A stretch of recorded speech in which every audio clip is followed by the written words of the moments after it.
नमस्कार। आज कई दिनों बाद मैं फिर आपके सामने अपराध की एक और घटना लेकर आया हूं। आज के अपराध की घटना भी हालिया है, हाल फिलहाल की है, 8-10 दिन ही पुरानी है। आज का वाकया है मध्य प्रदेश का, जिला है जबलपुर। जबलपुर जिले के बस स्टैंड के पास जो ओमती थाना क्षेत्र में पड़ता है, एक बंद प्रॉपर्टी में आग लगने की सूचना प्राप्त हुई तो ओमती थाना से थानाध्यक्ष और फायर ब्रिगेड वहां पर तत्काल पहुंचे। ये बात है ये बात है 7 और 8 दिसंबर की दरमियानी रात को, यानी 7 और 8 दिसंबर के बीच की रात की। पुलिस वहां पहुंची। बाहर एक शटर सा लगा हुआ था, शटर में ताला बंद था। पुलिस ने ताला तोड़ा, भीतर घुसे और फिर उस आग को बुझाना जैसे ही शुरू किया, तमाम फर्नीचर था, फर्नीचर के पास ही वो आग, फर्नीचर भी उस आग में शामिल हो रहा, फर्नीचर भी उस आग की लपटों में आ रहा था। जब पुलिस ने उसको बुझाना शुरू किया तो उसने ये देखा कि एक युवक उसमें अध जला पड़ा हुआ है। आधा शव उसका जल गया था, चेहरा पहचान में आ रहा था। भीड़ इकट्ठा हुई रात में ही और फौरन लोगों ने पहचान लिया कि ये शहर के करमचंद चौक निवासी विक्की उर्फ विकास पटेल है, जो अपराधी प्रवृत्ति का है। 30-40 मुकदमे हैं, आम शोहरत अच्छी नहीं है, लेकिन इधर कुछ दिनों से वो बस स्टैंड के पास पान की एक गुमटी लगाता है। बहरहाल लोगों ने फौरन बताया कि घर में इसकी बहन मौजूद है, बहन रहती है। पुलिस को उसका नंबर दिया गया और पुलिस ने उसकी बहन अंजलि पटेल, जो पेशे से अधिवक्ता थी, वकील थी, उसको खबर की सुबह 4 बजे। लेकिन उसने कॉल का कोई जवाब नहीं दिया। 7 बजे उसने फिर जिस फ़ोन से मिस्ड कॉल आई थी उसको फ़ोन किया। उसे बताया गया कि आप फ़ौरन बस स्टैंड के पास एक बंद पड़ी प्रॉपर्टी पर आ जाइए। दरअसल वो बंद पड़ी प्रॉपर्टी जो है वो बैंक ऑफ महाराष्ट्र ने सीज कर रखी थी। जो लोग लोन लेते हैं, लोन रीपे नहीं कर पाते हैं, और जिस प्रॉपर्टी के अगेंस्ट लोन लेते हैं उसको फिर वो बैंक सीज कर देता है, सील कर देता है और बाद में उसकी नीलामी करके अपने लोन की रिकवरी करता है। तो ऐसी ही एक प्रॉपर्टी थी जो बंद पड़ी हुई थी। पुलिस ने पूरी बात बताई। अंजलि पटेल भाग कर आई और उन्होंने पहचाना कि ये उनका भाई विक्की पटेल है। तमाम तरह के आरोप उन्होंने पुलिस पर लगाए कि 50 गज की दूरी पर पुलिस की चौकी है, यहीं बस स्टैंड पर हमेशा पुलिस वालों की पिकेट ड्यूटी रहती है। ऐसे में कोई व्यक्ति आग से जल रहा था और पुलिस ने कोई कार्रवाई क्यों नहीं की। उनकी बहन ने ये नहीं बताया कि हाँ, ये मेरा भाई है और इसका आपराधिक इतिहास है। बहरहाल पुलिस चूंकि मौके पे पहुंच गई थी, थाने पर ही उसके बहुत से मुकदमे लिखे हुए थे। उसी थाने में मारपीट, अवैध वसूली, इन सब के करीब 1 दर्जन से ज़्यादा मुकदमे लिखे गए थे और वो पिछले 8-9 महीने से वहीं पान की दुकान लगा रहा था और पुलिस उसके खिलाफ जिला बदर की कार्रवाई कर रही थी, यानी जिला बदर की कार्रवाई प्रचलन में थी। गुंडा एक्ट में जिला बदर की कार्रवाई होती है। गुंडा एक्ट की जब सुनवाई के बाद ये पाया जाता है कि इसके जो एक्शंस हैं, इसके जो प्रवृत्ति है या इसने जो कुछ किया है उससे समाज में खौफ पैदा हो रहा है, तो कम से कम 6 महीने के लिए उसे जिला बदर यानी जिले की सीमा से बाहर रहने के लिए कहा जाता है। और अगर इस बीच में फिर वो अपनी जिले की सीमा में आता है तो उसके विरुद्ध वैधानिक कार्रवाई की जाती है, ऐसा पुलिस ने बताया। और पुलिस ने ही फिर अंजलि को बताया कि मैडम, ये ठीक है कि अपराध हुआ है, ये भी ठीक है कि पास में पुलिस चौकी है, लेकिन चूंकि इसने बहुत से अपराध किए हैं तो किसी न किसी अपराध के सिलसिले में, या इसके जो कंटेम्प्रेरी लोग हैं, या इसके गैंग के लोग हैं, या इसके गैंग के विरोधी लोग हैं, उन्हीं में से किसी ने किया होगा। हम इसका पता लगाएंगे। बहरहाल वो नाराज होकर वहाँ से तमाम तरह की पुलिस की शिकायत करके वहाँ से चली गईं। पुलिस ने उनकी तहरीर पर एक हत्या की FIR लिखी, बॉडी को वहीं सील किया, पोस्टमार्टम के लिए भेज दिया। 9 साढ़े 9 बजे के आसपास 2 सिक्योरिटी गार्ड, जो प्राइवेट सिक्योरिटी गार्ड होते हैं, एक का नाम हेमराज सहरिया जो वहाँ 1 साल से था, और दूसरा बिछिया मंडला निवासी ज्ञान सिंह ठाकुर जो वहाँ करीबन 9 महीने से था। ये दोनों थाने पर उपस्थित हुए और उन्होंने बताया कि रात में, यानी जब पुलिस आई थी और जिस व्यक्ति का शव बरामद हुआ है, विक्की का, उसको हम दोनों लोगों ने ही जलाया है। सामान्य रूप से अपराध करने के बाद कोई अपने अपराध की स्वीकारोक्ति अगर करता है तो पुलिस थोड़ा चौकन्ना होती है कि ऐसा तो नहीं ये किसी दूसरे का अपराध किसी दबाव में अपने ऊपर ले रहा हो, और अगर अपराध करने के बाद खुद वो पुलिस के समक्ष उपस्थित हो रहा है, अपने अपराध को कबूल कर रहा है, ये बड़ी रेयर सी बात है, खासकर इस समाज में। तो पुलिस वालों ने पूछना शुरू किया कि आखिर क्या बात थी, क्यों तुम लोगों ने उसे जलाया। तो उसने कहा, साहब, जैसे ज्ञान सिंह ने बताया कि साहब मैं 8-9 महीने से हूँ, और दूसरे वाले गार्ड ने बताया, हेमराज ने, कि मैं साल भर से हूँ। और ये बताया कि साहब इस प्रॉपर्टी को, जिसको बैंक ऑफ महाराष्ट्र ने सीज किया है, इसके ओनर ने प्रॉपर्टी की सुरक्षा के लिए हम लोगों को सिक्योरिटी एजेंसी के थ्रू नियुक्त किया है कि हम लोग 24 घंटे यहाँ पर ड्यूटी देते हैं ताकि प्रॉपर्टी को जब तक उसका लीगल डिस्पोजल नहीं होता है कोई नुकसान न पहुँचाए, भीतर कोई चोरी न हो जाए। तमाम चोर तो इस तरह के हैं कि कुछ नहीं मिलेगा, खिड़की दरवाज़ा ही उखाड़ ले जाएंगे, चैनल गेट ही तोड़ ले जाएंगे और उसको कबाड़ में लोहे को बेच देंगे, कुछ थोड़ा बहुत पैसे मिल जाएगा, उनका काम चलेगा। और ख़ासकर नशे के आदि, स्मैक और इस तरह का नशा करने वाले ये चोरी उतनी करते हैं कि इनको 1-2 पुड़िया खरीदने भर का पैसा मिल जाए। स्कूटर की स्टेपनी चुरा लेना, घर के बाहर लगा हुआ टुल्लू पंप चुरा लेना, खड़ी हुई बच्चों की जो साइकिल, आजकल रेसिंग साइकिल चलती है, वो चुरा लेना, औने पौने दाम पर बेच देना, 1500 उससे मिलता है, उससे इनका नशे का काम, जो इनकी नशे की लत है, उससे इसका काम चल जाता है। उन लोगों ने ये बताया कि साहब हमारी यहाँ ड्यूटी थी। हेमराज ने बताया कि मेरी ड्यूटी करते करते ही करीब 6-7 महीने पहले, यानी मुझको ड्यूटी करते हुए 2 महीने हो गए थे, 3 महीने, तभी इसी प्रॉपर्टी के बगल में और बस स्टैंड का जो निकासी का रास्ता है, वहाँ पर विक्की ने एक पान की गुमटी रखी और एक पान का खोखा लगाने लगा। दिन में जब बसों का प्रचलन होता है, बसों का आना जाना होता है, यात्री उतरते हैं, उस समय ये वहाँ बैठता है और हर समय इसके पास 4, 6, 10 अपराधी प्रवृत्ति के लोग खड़े रहते हैं।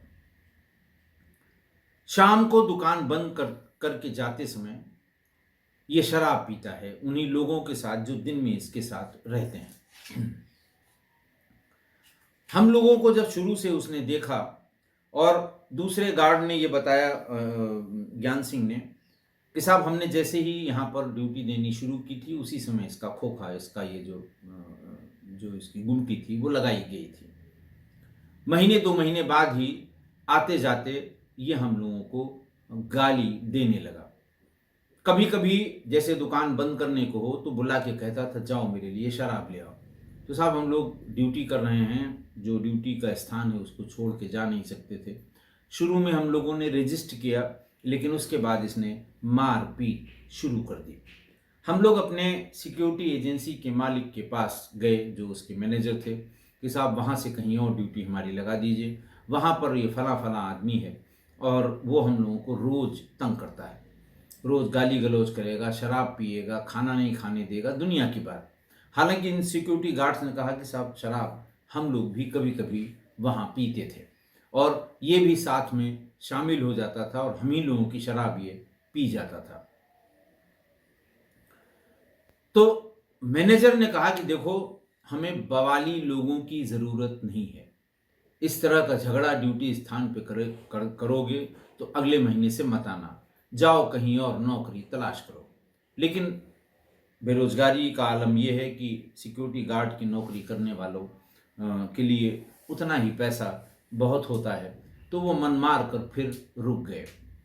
उन्होंने कहा उसका जो उसका आतंक था वो दिन ब दिन बढ़ने लगा। 4-4, 6-6 लोगों के साथ उसी प्रॉपर्टी के पास आकर शराब पीना। ये मना करने पर कि भाई हम लोग इसी प्रॉपर्टी की सुरक्षा में रखे गए हैं, तुम कहीं और शराब पी लो। गाली देना, धक्का देना, जान से मारने की धमकी देना और रोज़ हर तरह से जलील करना, ये हर दिन की आदत हो गई है। फिर जब वो बार-बार शराब लाने के लिए, कभी कहता था घर जा रहा हूँ, सब्जी जाओ खरीद के ले आओ। तो इस तरह की ज़लालत से आजिज़ आकर 3-4 दिन पहले हम लोगों ने ये प्लान कर लिया कि ऐसी बेइज्जती या ऐसी जलालत की नौकरी से बढ़िया है हम इसको हमेशा के लिए ये कंटक निकाल देते हैं, ख़त्म कर देते हैं। 2 दिन पहले भी हम लोगों ने शराब, हम लोगों से जब वो शराब मांग रहा था तो हम लोगों ने कोशिश की थी, लेकिन वो गाली देते हुए अपनी मोटरसाइकिल लेकर वहाँ से चला गया था। अपनी मोटरसाइकिल लेके चला गया था। 3 दिन पहले वो जब थोड़ी देर के लिए गेट के पास आया था और गाली देने लगा, हम लोगों ने एक हथौड़ी उसी प्रॉपर्टी में चैनल के पीछे रखी थी कि अगर यहाँ बैठ के अब की बार शराब पिएगा, नशे में होगा तो हम उसे मार देंगे। 2 बोरियां हम लोगों ने वहाँ रखी हुई थी कि मारने के बाद इसे बोरियों में रख के जला भी देंगे। बहरहाल 2 दिन तक उन्हें पता नहीं लग पाया, मतलब उनको दांव नहीं लग पाया कि 2 दिन तक उन्हें उनका दांव नहीं लगा और तीसरे दिन वो फिर आया, बैठा वहाँ पर, बदतमीजी करने लगा और हम में से एक ने हथौड़ा उठाया और उसके सिर पर मार दिया। उसे फिर बोरे में रख के, चैनल खोल के, भीतर जहाँ फर्नीचर रखा हुआ था उसी के पास रख दिया। हम लोगों ने ये सोचा था कि हम इसको जला देंगे। बाहर से जो जलती हुई चीज़ दिखाई पड़ेगी तो लोग ये समझेंगे कि शायद सिक्योरिटी गार्ड बैठ के वहाँ पर आग ताप रहे हैं। लेकिन जब वो आग फर्नीचर में ज़्यादा बढ़ने लगी तो किसी पड़ोसी ने थाने को सूचना दे दी। ये बात कह के वो आराम से उन्होंने सरेंडर भी कर दिया और सरेंडर करने के बाद अपनी पूरी बात बताई।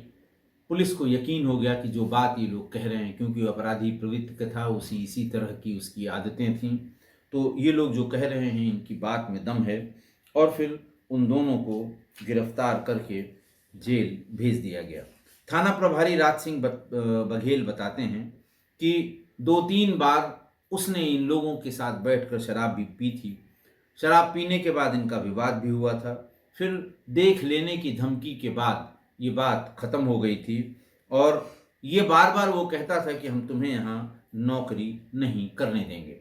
और घटना वाले दिन भी उनका विवाद हुआ था और इन्हीं सब चीज़ों को लेकर उसके खिलाफ जिला बदर की कार्रवाई की जा रही थी। आज की घटना, 2 सिक्योरिटी गार्ड जो सिक्योरिटी एजेंसी से नियुक्त किए गए थे। मैं ये बता दूं आपको कि सिक्योरिटी एजेंसी चलाने वाले लोग जो प्राइवेट सिक्योरिटी गार्ड देते हैं, मतलब सप्लाई करते हैं, वो सिक्योरिटी गार्ड्स का बहुत शोषण करते हैं। ये बिल्कुल आम बात है, आप जहां भी रहते हैं आपके आसपास भी इस तरह से प्राइवेट सिक्योरिटी गार्ड की नौकरी करने वाले लोग होंगे।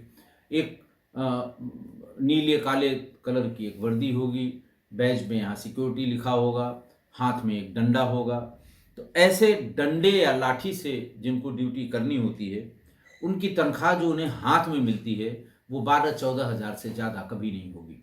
आप कभी पूछ भी लीजिएगा। जबकि जो अपने यहाँ सिक्योरिटी लगाने के लिए एजेंसी से संपर्क करता है, उस व्यक्ति को कम से कम 20-22 हज़ार रुपये देने पड़ते हैं, जिनमें से वो 12-14 हज़ार ही उस सिक्योरिटी गार्ड को देता है। और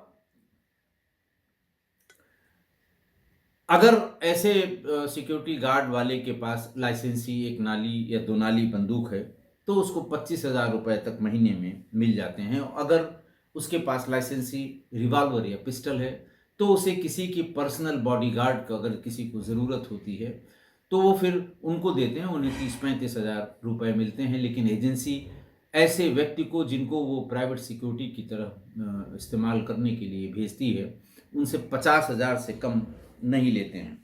और इनमें सबसे अधिक दुर्गति उनकी होती है जो लाठी डंडे से नौकरी, जो सिक्योरिटी का काम करते हैं, उनका बहुत शोषण होता है। बेरोजगारी और गरीबी की मार ऐसी कि मजबूरी में ये गार्ड नौकरी करते हैं।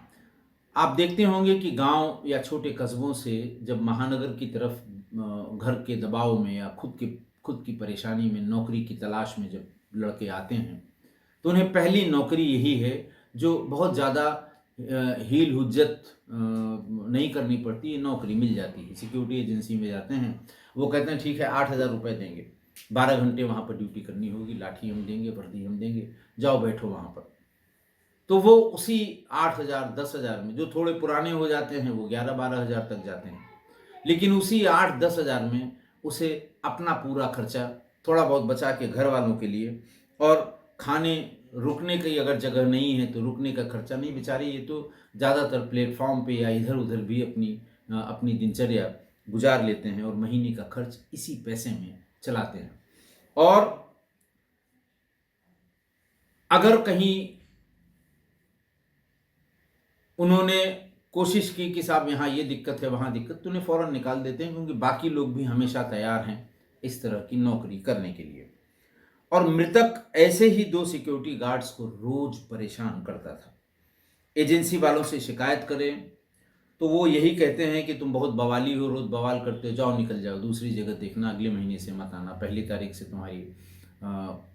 से मत आना, कहीं और जाके ढूंढो। और अपराधी से उलझ नहीं सकते, क्योंकि उसी जगह दुकान उसने खोली थी पान की, और वहीं उसके तमाम लोग इकट्ठा होते थे। रोज उसके किस्से कहानी सुनने को मिलते थे कि कितना बड़ा अपराधी है, कितनी इसकी न्यूसेंस वैल्यू है। तो इसलिए वो बेचारे उलझ नहीं पा रहे थे। और अति होने पर, जब एकदम अति हो गई और रोज रोज उनको बेइज्जत होना पड़ रहा था, तो उन दोनों गार्ड्स ने ये सोचा कि इसकी कहानी ही ख़त्म करो, क्योंकि ना हम नौकरी छोड़ पाएंगे, ना हम इससे उलझ पाएंगे, न इसकी शिकायत कहीं कर पाएंगे। क्यों इस तरह के आदमी यही करते हैं कि पुलिस हमारी एकदम सेट है, पुलिस मेरा कुछ नहीं बिगाड़ सकती। तो ऐसी 10-12 हज़ार की नौकरी करने वालों को लगता है कि हम कहाँ चक्कर में पड़ेंगे इसकी शिकायत करके। तो लिहाजा वो अपमान का घूंट पीते पीते जब अति हो गई, तो उन्होंने डिसाइड कर लिया कि अब इसकी कहानी हमें ही ख़त्म करनी पड़ेगी। और मारने के बाद या जलाने के बाद उन दोनों ने ईमानदारी से पुलिस के सामने सरेंडर किया। देखिए, एक बात तो ये साफ हो गई कि ये दोनों सिक्योरिटी गार्ड अपराधी प्रवृत्ति के बिल्कुल नहीं थे। अपराधी प्रवृत्ति के होते तो वहाँ से भाग जाते, फिर पुलिस उनको ढूंढती, आते, 2-4 किस्सा कहानी बताते, लोगों से कहलवाते। लेकिन उन लोगों ने ऐसा नहीं किया और सरेंडर कर दिया। वहाँ बताया कि किन परिस्थितियों में उन्होंने ऐसा अपराध किया है। देखिए, यहाँ मेरा आशय ये बिल्कुल नहीं है कि इस अपराध को जायज़ ठहरा रहा हूँ, कतई जायज़ नहीं है। अपराध है, और इस अपराध की सज़ा कानून में जो कुछ भी है वो उनको ज़रूर मिलेगी। लेकिन ये दोनों अपराधी सहानुभूति के पात्र ज़रूर हैं। जो कुछ किया है उसकी सज़ा कानूनन इनको मिलेगी, लेकिन जिन परिस्थितियों में इन्होंने ऐसा किया और जैसा बताया और खुद सरेंडर किया, तो ज़रूर ये सहानुभूति के पात्र हैं। इसीलिए देखिए, कबीरदास ने इन्हीं सब पर एक बहुत अच्छा दोहा लिखा है जो बड़ा प्रचलित भी है, सब लोग उसे सुनते भी हैं। कि अति का भला न बोलना, अति की भली न चूप, अति का भला न बरसना और अति की भली न धूप। तमाम चीज़ें हैं कि अति का भला न बोलना, ज़्यादा बोलना नहीं चाहिए, अनावश्यक किसी पे टिप्पणी नहीं करनी चाहिए, अनावश्यक किसी से बातचीत के माध्यम से उलझना नहीं चाहिए और बहुत ज़्यादा किसी बात को लेके चुप भी नहीं रहना चाहिए। आशय ये था कि अगर आप पर कोई बार बार आक्षेप लगाता है, आपसे आपको परेशान करता है, तो बहुत ज़्यादा चुप रहना भी उचित नहीं है। और इसी तरह से ज़्यादा पानी का बरसना या ज़्यादा धूप का होना, दोनों, तो अति हर जगह, अति सर्वत्र वर्जयेत कहा जाता है। अति को सब जगह वर्जित किया गया है। यहाँ उस अपराधी की अति से परेशान होकर उन दोनों ने ये अपराध किया, और बिल्कुल किया, अपराध तो हुआ ही है। तो कबीर दास के इस दोहे से मैं भी सहमत हूँ और आप भी सहमत होंगे। आज के लिए इतना ही। बहुत बहुत धन्यवाद।